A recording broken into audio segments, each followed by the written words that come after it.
like to call the July 16th, 2024 meeting of the North Smithfield School Committee to order at 6:38 p.m. Roll call, please. Chair Lombardi advised he would not be here. Mrs. Mayor, Here. Mr. Connell, Here. Mrs. Vada is not present. Mrs. Mullen, here. And we have a quorum, so I think we can continue and pledge of allegiance. I pledge Allegiance to the flag of the United States of America and to the republic for which it stands, one nation, under God, indivisible, with liberty and justice for all.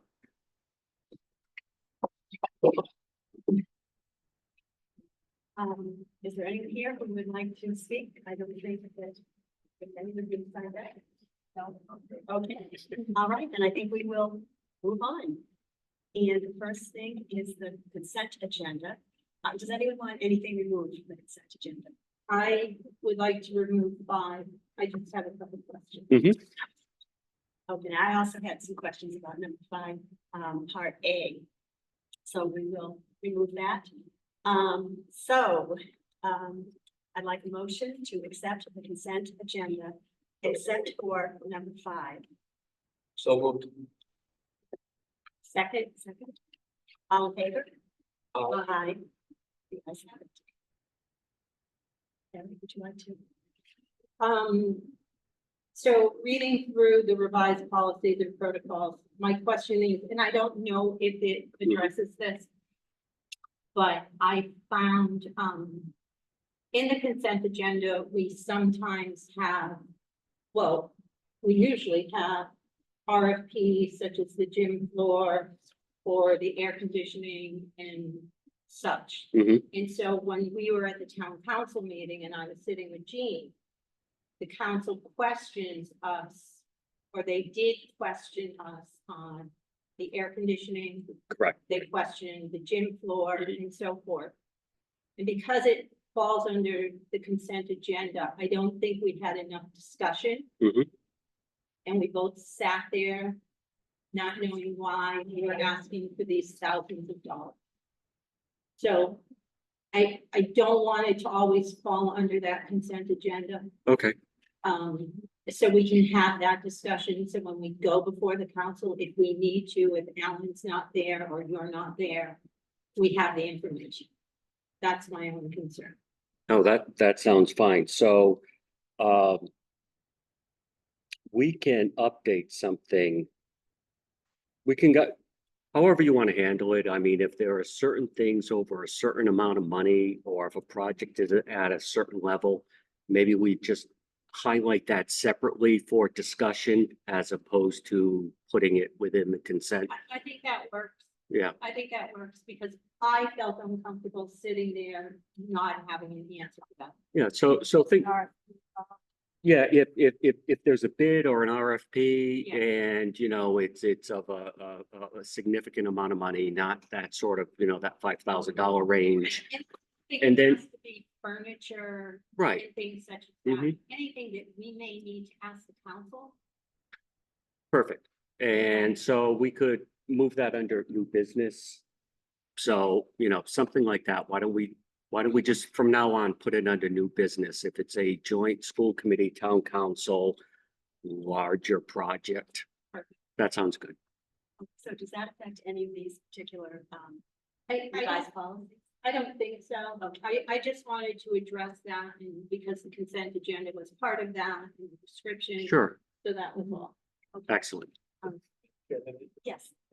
Perhaps we could see if the council has if they have a dollar amount or equivalent provision there, Mhm. so when they decide what to do, a line by line versus a consent, and we could maybe adopt it if it's similar number. Yeah, their question was more, I think, about the age. Well, they needed to know the Yeah. age of the floor, but I wasn't there, but I saw that. right. That, And Christine Welch luckily Mhm. texted out, Mhm. so we got the answer. Right. But then the AC, we had never discussed it, but I know we discussed it, Bill, when we did the budget. Yeah. Because Alan was there, and Right. that's how I remembered that Yeah. mention of it. Yeah, and And we've had the conversation with the council that, when these items, come before them, I or myself will be there to answer the questions, but, a number of things are contingent upon school committee approval. So Correct. you need to have the full picture and have the discussion, as well. So we can separate those out, plus we will represent at the town council for their questions. Thank you. And I actually had a concern about 5A, the bylaws. Haven't really had a chance to examine them closely, but I think there might be some things that need to be changed. There are a couple of updates that I missed. So that's fine. So again, we're first reading, so you had indicated to me a couple of the things, a couple of the associations that we had previously been part of, Mhm. which I had missed updating on this one. And just, be prepared. This is tip of the iceberg. You are going to have a flurry of policies coming at you for the next several months. Because this is how I enjoyably spend my summer. I'm going to update these things instead of, So it's all right to approve it. It's written. it's first reading. Exactly. Yeah, so I'll make those adjustments and you will see them on the second reading, along with the slew of others that will be in the first reading. And these are the low hanging fruit, so you just wait. Okay. We'll look forward to it. Okay. All right, I think there's a motion second. All in favor? Wait, was there a motion in second? There was a motion to pass, like everything but, Oh, I'm sorry. Oh, well. yeah, I think we okay, didn't so- do a vote, 5 is still Mhm. 7. There? All right, so then. I believe. rescind. No, we said we passed 2, but 4, 5. Well, exactly, but now I think 5 people. agree. Well, now, I think we'll do a separate vote. Now, if I may, I would Absolutely. suggest that, I think we need, it's just a motion. And I'll make the motion to approve, item 2 subsection 5, which was excluded from the, consent agenda. And I'll second that. Okay, so we're taking the whole thing as one, correct? Because I don't think we have to vote it tonight. There was a motion to pass We- the we consent passed it. agenda except number 5, so now it's just a motion to approve number 5. Yeah, Okay, so- perfect. so, yeah. Okay, I'm sorry. All right. So all in favor? Aye. Aye. The motion passes. And now moving on to the superintendent's report. I am going to give you a little slideshow.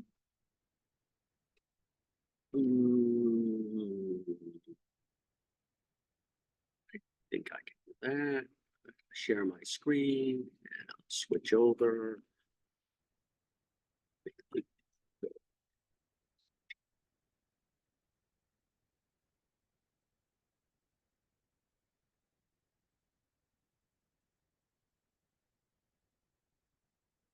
Eesh. Here we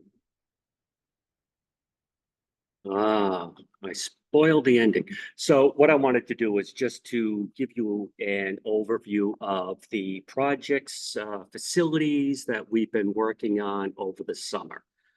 So, one, the new high school gymnasium. So I took this picture yesterday. So that's the progress of the new flooring, subflooring, and once the floors are in, then we get the new bleachers. And once those are in, we're going to be repainting the gymnasium and putting in new updated high efficiency lighting.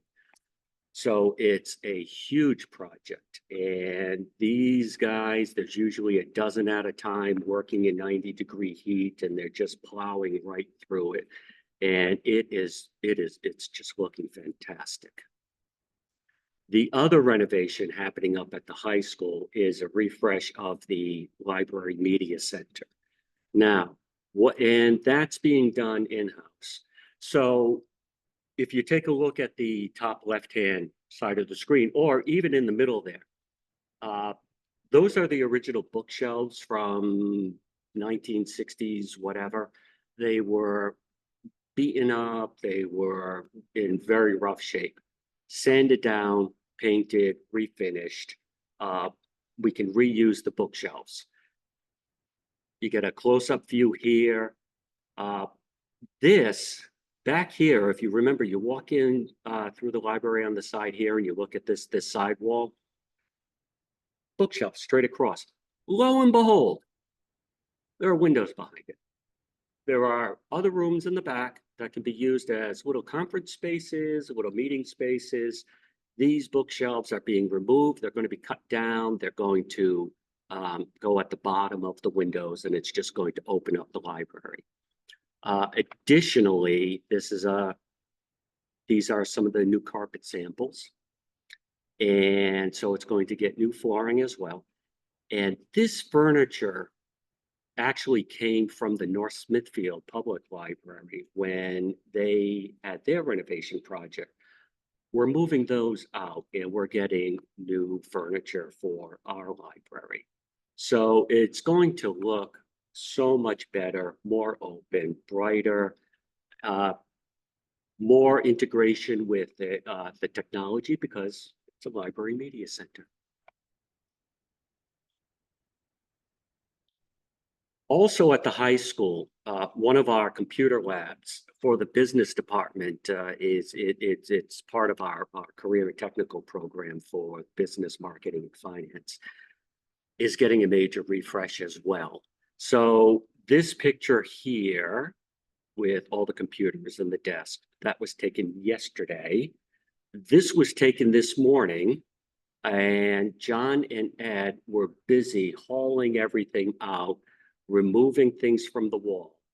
And what's going to happen in here, everything gets freshly painted. There's going to be new whiteboards, a new floor, new furniture instead of lined up in rows. They're going to be set up in quads, you know, as team spaces as well. So this room's getting a complete refresh. And again, it's you know, we're doing it in-house. Oh, new ceiling tiles as well. So it's just being refreshed like a lot of our classrooms are every year. We can go through and do a number of them. At the middle school, this is the second year phase of replacing the middle school furniture. And what we're getting for the middle school are these desks here, separate chair, stackable, separate desk with a little book bag holder. They're lightweight, but they're quite robust. They're replacing these all-in-one sleds, which are kind of heavy. Not for a 7th or an 8th grade, but you know, 5 and 6. And at the middle school, they're often moving the furniture around to make, you know, team spaces and things like that. Well, the new middle school furniture is going to replace this older middle school furniture, which we're taking over to the high school, which is going to replace this really old high school furniture. And I did not have to look very far to find a desk with rust or chair backs that were worn out and faded. So again, it's just refresh one to refresh the other and, you know, bring everything up to a higher standard. Over at the middle school, the pupil personnel services office was quite a large room. What they have done is they've moved their offices into the room next door, which is about 1/3 of the size, freeing up this large double classroom. Our LBC kids on the first floor, you know, our special ed students are moving up into the bigger space so that they can spread out, because many of our students in the LBC room have one-to-one assistants. There's half as many adults as there are kids because of the need of the students. So we're moving them into a much bigger location. At the elementary school, in the middle of the courtyard, is this preschool PKK playground. Tearing up all of this old ground cover, which is kind of a mix of foam and asphalt, which will still skin knees, and It's going to be split. Half of it is going to be poured rubber. The other half will be new asphalt. And, there'll be things, for Foursquare and games on the asphalt. But we also have, through a grant, new furniture coming in and new apparatus. So I took this morning. The guys are trying to figure out how to assemble this one. And I just kept thinking of, being a dad and kid and with my sons and daughter, Christmas presents, trying to figure out how to assemble them. Well, this is pretty complex. So anyway, they're putting that together as well. And that's also paid through a grant. Also, yes. There used to be, we moved the one that was there, there was one that was already there, right? So what was there was pretty much of this flat surface here. Set up, did we get the set for somebody? No, there was no set there. Or? Yeah, no. Like, Yeah, it was like a little Tykes play area with, yeah. We had something like that, before, but I guess it got something. Doesn't matter. I forgot it. This is within the courtyard where the other playground is near. the Oh, Yeah, property. the other big playground's still there. Oh, This that's- is an addition. Oh, These right here also came from a grant. They were free. They're huddle pods. And what they are is I wrote in there VIP seating because the kids are going to love sitting in them. So there's going to be a couple in the main lobby there and a couple that are going to move elsewhere. And what they are is they can be little eating spaces, they can be little workspaces, they can be sort of, security, little secure spaces. This in the back here is a whiteboard, so the kids can work and draw on it. The little lighting, there's a remote. You can change the color to fit the mood of your group and your little elementary teen meeting that you have going on. So we're looking forward to seeing how the kids react to these. I believe 3 of them are going to be right out here as you walk in.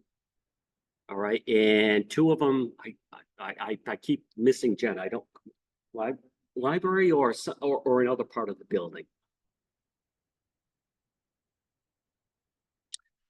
So on August 4th, we will be bringing to the town council the plans and the bid specs for the parking expansion at the athletic field. So we're going to bring it to them August 4th and to you at the next school committee meeting. And if everything is approved, then we can start construction on this. So this line here basically designates the original parking lot over on the right. And here on the left is the expansion. Right, so there'll be landscaping with it. There'll be a walkway, extended walkway. The lighting is going to match and carry through to the far end of the new parking area. So we're just hoping for approval, and then we can get started in with the tree removal and the grading. And I don't know how long it's going to take, if it will be ready by Thanksgiving football. Or if it's going to go a little bit beyond that. So, but we're excited about getting work started on this. We just need go ahead. Yes. There's been a lot of talk about the walkway from the middle school parking lot up to this facility. I don't know the responsibility that would be. Yeah, Alan has a separate plan for that, and it may be an add-on option to this, or it may be a separate thing. But yes, there is we are planning on getting something from the middle school parking area. There is a walkway. It needs to be widened and refreshed. So. Yeah. There was also some work with the town, and we had some conversations with Tony Gerton and a few other folk about guardrails along Providence Pike near the athletic field to try to prevent people from parking. Now, and we've had some conversations with DEM. One of the options instead of the guardrails that they're considering is putting giant boulders, just big rocks along the side there, which will prohibit people from just parking on the side. But what it all comes down to is really between the town and DEM. But we're working on those ideas as well. It's not our fault. Hmm? It's not. No, it's not. No, we just want to help facilitate it. And we do try. So, for example, when we have home games and we have visiting teams, the visiting teams are instructed for the buses to drop the kids off in the upper field and then park down by the middle school. The visiting teams are instructed not to park along Providence Pike. If you can find parking up in the upper lot, great. If not, go down to the lower. But we don't always get compliance, especially when there is multi-district events happening up at our field. So the other piece, and we would just talk about air conditioning. So this week the study will begin to retrofit this building. And what I basically highlighted there, that this building has these big air handlers up on the roof. What Train has been able to do, and they've done it with a number of districts, is retrofit the air handlers for air conditioning. So we pretty much have, we're pretty much set for AC. It was just never installed. But one of the things that they need to verify, and we've done some, is that all of the duct work throughout the building needs to be insulated.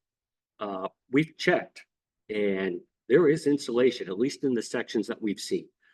But that's part of what was on that consent agenda to do this study, just to verify everything is as everybody anticipates it will be. And then they'll apply the money that was done for the study towards the actual build out of this. But they're going to start their survey this week, and by the end of this week. So, and it should just take a couple of weeks, and then we'll get verification in the final price. The PFAS levels up in well number 2. So we have been getting quarterly testing, and we do have a meeting coming up with our water consultant, our engineers, plus the Department of Health, because by August 18th, we have to submit the corrective action plan for remediation of the PFAS levels up in well number 2.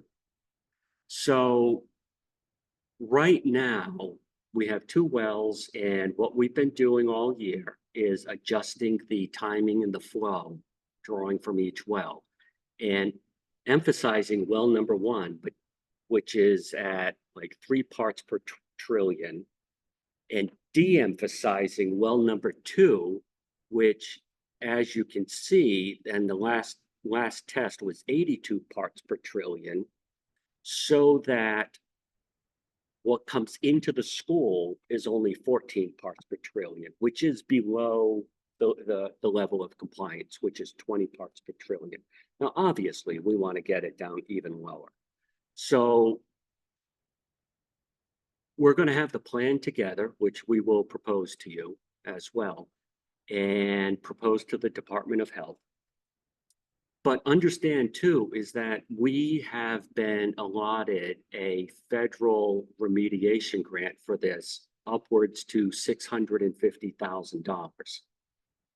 Now, one of the things that may have to be done is to put in a filtration system over by our pump house, which would be a series of, charcoal containers, and so it will filter out any of the PFAS elements in any of the wells, so that it's just pure, clean, filtered drinking water that comes into the school. That's expensive. But we have the big grant for it. Now, on the downside is that what the grant doesn't cover would be yearly maintenance.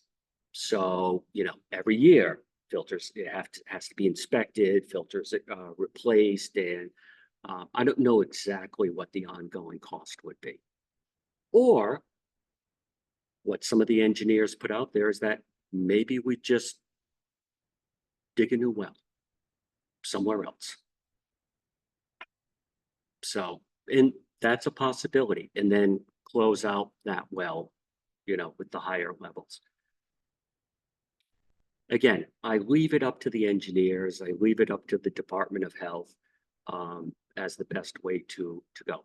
But the main thing is that we have the grant for remediation, not avoidance. So that's what we're looking. One other thing I didn't put in there is that the next month, the generator at NSES will be installed.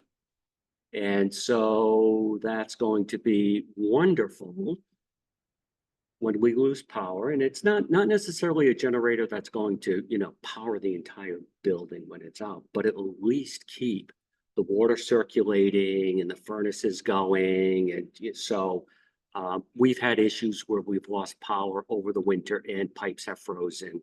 So, and other issues where we lose power and then sediment starts building up in the pipes because this building, the well water we have here and at NSCS is pretty heavy water.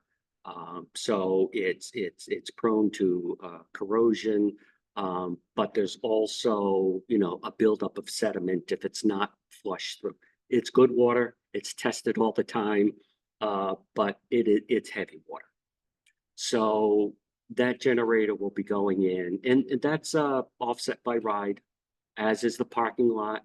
So we'll get our 35% reimbursements on the parking lot, on the gymnasium floor, the gymnasium bleachers, the generator.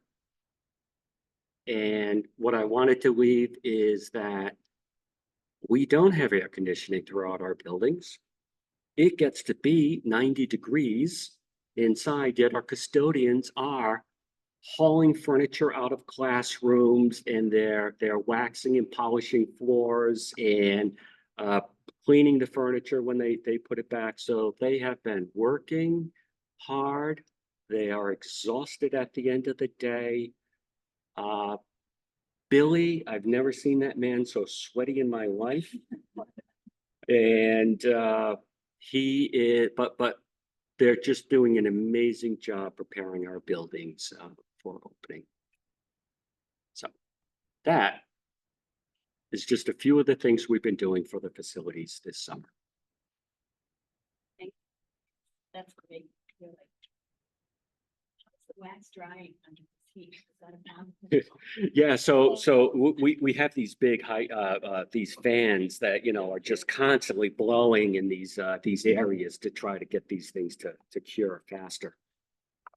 Everything that you have up here just looks fabulous. Thank you for that. All right, thank you. So I'm next, and I'm doing an update, a final update on ESSER. So ESSER, as you know, is the Elementary and Secondary Education Relief Act, and those are the funds that helped ensure that districts could operate safely, support sustained instruction, address social, emotional, and academic needs of students due to COVID-19. And so we were in the third phase of ESSER 3 for our funding. When we planned out the funding, we started with reaching out to teachers and administrators and parents. And so we had a survey, we identified our 4 priorities, and from there we developed our plan that was submitted to the Department of Ed. And so just to review what we've spent our money on, and it was $1,500,000 that I'm going to miss dearly because it has been wonderful having some of these supports.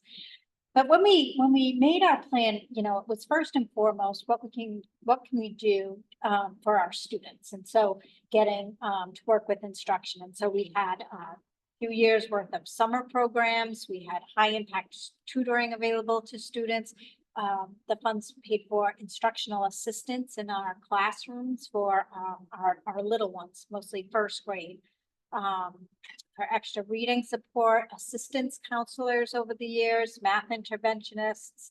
And so really just to support our students in instruction.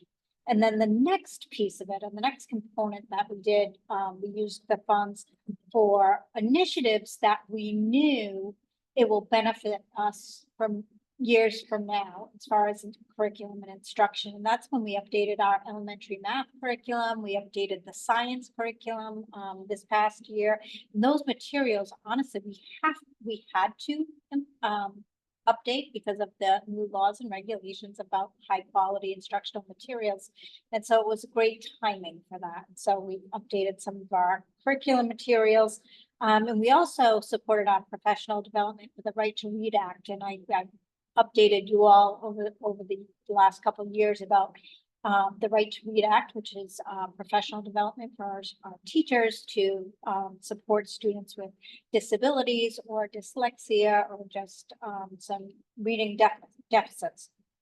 And so it is a time-consuming and expensive professional development. We're still in the process, and I've actually just accepted that will never actually be done because we'll hire teachers that work in the district and don't have our Orton Gillingham training, and we'll have to send them. So it will be ongoing, but we do have the majority of our teachers trained, and it is actually pretty impressive. It's incredible. They've been doing great work. It's very time-consuming. And we also wanted to have some projects. And also we had purchased some technology hardware, as you know. We updated our computer lab at the high school, some licenses, Chromebooks, and things of that nature. But we also wanted to have a couple capital projects. So when our students are, 30 years from now, or 20 years from now, reading about COVID in a history book, that we could actually have something. That's when we went to a couple capital projects, and that was the Windows replacement project at the high school that had already started, but ESSER helped finish up that project, and also the sign out front. Remember, we put that under the umbrella of safety and emergency and notifications, and we got that nice sign, which we really wanted. We think that it's a nice way to very quickly, when you drive by, get a message out to the community of what's happening at the high school. So, so we have literally spent the money to the penny. That amount of work that goes into this, and when I say, oh, we did high impact tutoring or interventions or supports or PD, a lot of that just fell on the shoulders of our teachers, and our teachers stepped up. And they were doing tutoring in the evenings. We were doing online tutoring in the evenings, especially up at the high school. The math teachers were amazing. We did after school tutoring, we did extra supports, but all the summer programs that our teachers came over the summer after, working a full school year and then coming in the summer and really honing in on the skills that they needed, as well as making it fun and engaging. And so a lot of time went into it on that end, but I also want to recognize my friend Lisa over here on this end, the amount of time that it takes, especially when it's connected to federal funds, that there's so much reporting and it is tedious. But we literally spent down to the penny, and Lisa was in charge of all of that. So I thank you for all the number of hours that you spent, and she was amazing. I said, can you send me that spreadsheet? She said, I already sent it to you. I was like, oh, I can reread that. But I really appreciate all the work and recognize the work that the business office had to put in. So I'm proud of what we've done, and I think we've come a long way. Good job. Good job. Each one, everyone who really had part of it.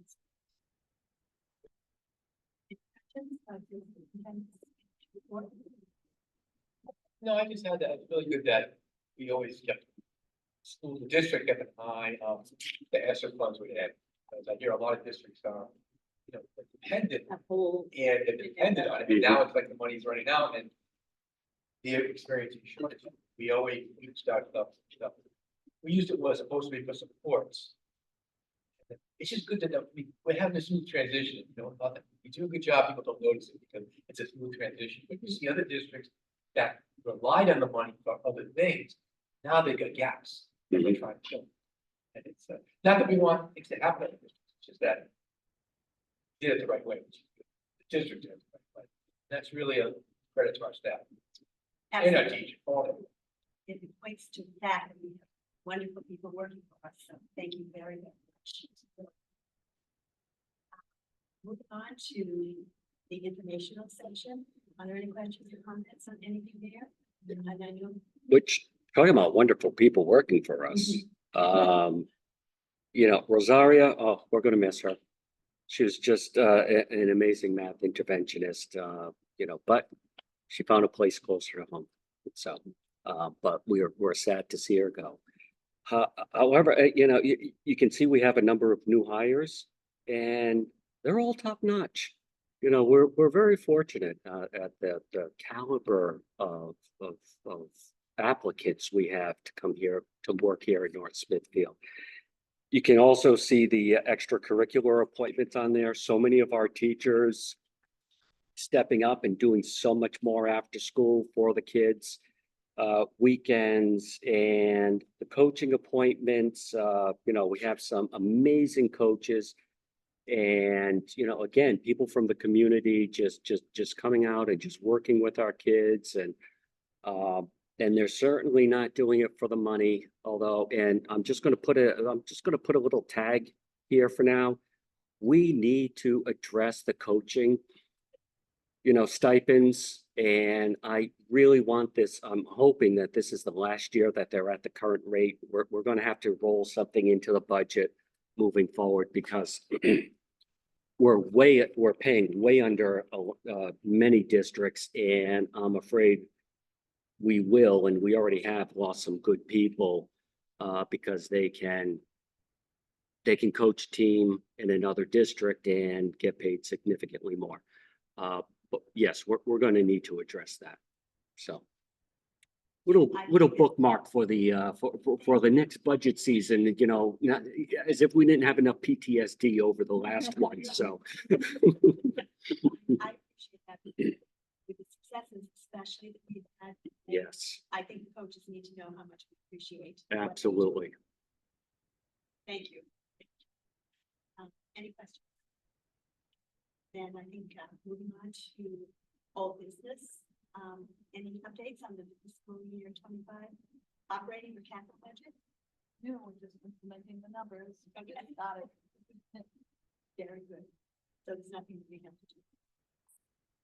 Excellent. And extending superintendent's contract for an additional year. Any discussion? Well, we already discussed it. Exactly. In the previous Yep, discussion. exactly. No, I don't think we're not No, discussing it. No, We have exactly, discussion. exactly. So I'm looking for a motion to extend the superintendent's contract for an additional year. I'm just wondering if we should include the dates. in that. It would be extending it to. I think I'm August 4 to August 4. And maybe it's not necessary, but. I don't think I don't know if it's necessary. I'm not going anywhere. You know, if you want me to come to work tomorrow, I will, you know, and I'll just keep coming to work until you tell me no. So, I'm just wondering. okay. So then I'm looking for a motion to extend the superintendent's contract for 1 year. So moved. Second, Any comment or discussion? again, we had, I just want to Exactly, record, we discussed it that way. Yeah. Well, then, do we need a roll call vote on this? Yeah, Ron. Mrs. Mayor, Yes. Mr. Connell, Yes, Mrs. Barnacle. Yes. And so the motion passes. I would just like to say, speaking for myself, and I'm sure I speak for the school committee, you're doing a great job. So Thank many you. Positive things that happen in this school system, and you deserve these switches. So thank you very much. It's a good team we have. Absolutely. I agree with that. Thank you. you know, and just as an aside, you know, the schools, you know, I've been on, I think it's the 10th year on here, and we're always solid, but it's like I keep thinking we're not gonna top ourselves. We do. I mean, it's not perfect, but We top ourselves in every area. It's not just a particular. area. Right. We do a great job. I mean, it doesn't mean there's still work to be done, but Right. there's always work Mhm. done that. Any other business at all? Then I'm looking for a motion to adjourn. So moved. Second, All in favor? aye. Yeah. I have it.